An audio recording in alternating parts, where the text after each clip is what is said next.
Hey guys, welcome back to another week of Mortgage Matters in Minutes. I'm your host. This is Brent Rasmussen, and this is sponsored here by Mortgage Specialists. And this is our weekly Mortgage Matters in Minutes to help educate you on different types of real estate questions and/or lending needs in the home buying process. So today, what we're going to cover is common mistakes home buyers make, or maybe regrets they have after going through the process of purchasing a home. And while these can be very basic and very simple, they apply no matter what kind of market we're in, whether we're a buyer's market or a seller's market, and any other thing that happens in between. So we're just going to quickly cover, we have about 6 topics here. I know it seems like a lot, but if you understand these basic 6, I can tell you most clients go through these either before or after purchasing their home. And the very first one that we struggle with and we see on a regular basis is people waiting to get pre-approved or have their credit pulled until a house might come up that they're interested in. And they always say, I'm not ready right now. I'll wait till something comes up, because these days they're really worried about their credit report expiring. They're good for 120 days, your credit report is, but that would be the least of my concerns. I'd rather have a lender review my credit and review my application and make sure there's no problems. Because what we see happen a lot of times, if you're not ready, there's many other clients that have put the time and effort in. And by submitting your offer first to the seller, many times you get your offer accepted before other people do. So you don't want to wait. I tell all my clients 12 months, 6 months before you're interested in looking for a home, get your credit in, get your application in, and your credit reviewed. We don't have to keep pulling credit reports. If you're in a perfect situation, there's ways to make those pre-approvals extend without having to pull your credit over and over and over. One of the biggest ones that we see, and especially in these markets, is assuming that you're going to get everything off your wish list.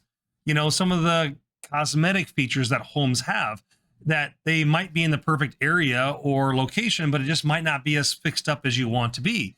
And that's something that certain buyers don't always see, but if they're working with a good real estate agent, they can totally advise them to say, hey, these things can be changed for this little cost, and you might be able to get a good buy on a property that you can just put some sweat equity in yourself.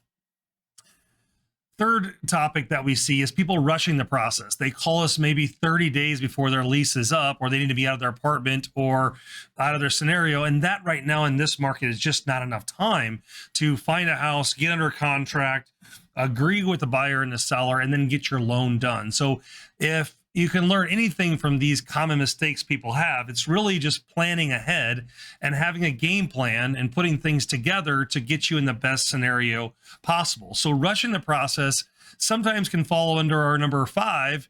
Our 4 topic is making emotional decisions, whether that's rushing to buy appliances, rushing to buy carpet or paint or something before you own the property itself, or just making a rush decision because you're, making a emotional decision because you are rushing the process and you're so dire in need of a place to live that you're making an emotional decision, not a logical one, because housing generally you're going to be in for a longer period of time. It's not going to be a 6 to 12 month scenario, but it might be a 3 to 10 year time frame. So rushing the process or making an emotional decision very much is a common mistake buyers have.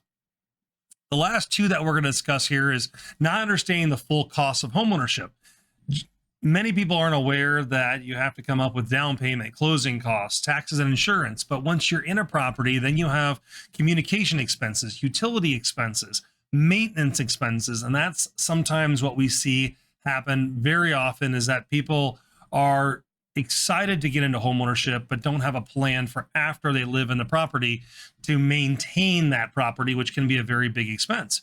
And we can also see that people going through the process of buying someone else's house that haven't been maintained, lots of problems occur with those transactions. The last biggest common mistake that we see clients have is not using a real estate agent. We see people buy houses from their friends for sale by owners, but not using a professional on that side. So they don't know where the speed bumps are along the way or the problems that can occur. While you can go and buy and sell your motorcycle, boats, cars, housing is quite a bit different and a much larger price point, that you're going to have bigger expenses or bigger issues when something goes awry. So these 6 common home buying mistakes we see happen on a regular basis. If you can be educated at all by just understanding they exist and ask questions of obviously being prepared early, getting your pre-approval done early and your credit checked, working with a licensed real estate agent, and try not to be as emotional as you will be, because all of us, when we've been through the process, want our dream home. We want what we want, and sometimes emotions do always get in the way. Here at Mortgage Specialists, we're here to help educate, guide you, and get you through the process as easy and stress-free as possible. So if you like this information, go ahead and hit the subscribe button below and check us out on a weekly basis for all kinds of information when it comes to home lending, home purchasing, and your real estate questions. I'm Brent Rasmussen of Mortgage Specialists, and we'll see you next week. Mortgage Specialists. Driven, trusted, reliable.